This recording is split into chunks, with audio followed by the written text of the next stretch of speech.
I know for me, my relationship, I really had this philosophy of like, if I'm not right, I'm wrong.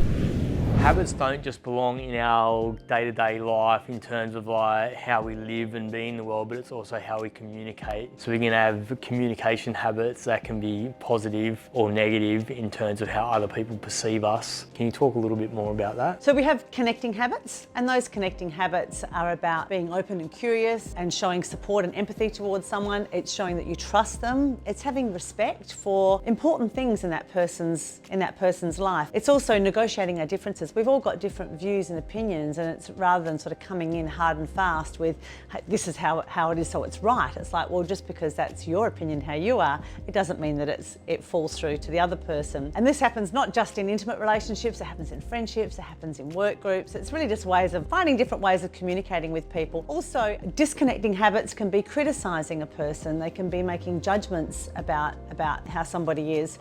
It's complaining or nagging or threatening. They're things that are going to really shut down and break down that trust. So it's making sure that we have really nice open ways of communicating and being with people, so then we're opening up that door to keep things going nicely. It's what came to mind was that this can apply to like all areas of our life, right? I know for me, my relationship, I really had this philosophy of like, if I'm not right, I'm wrong.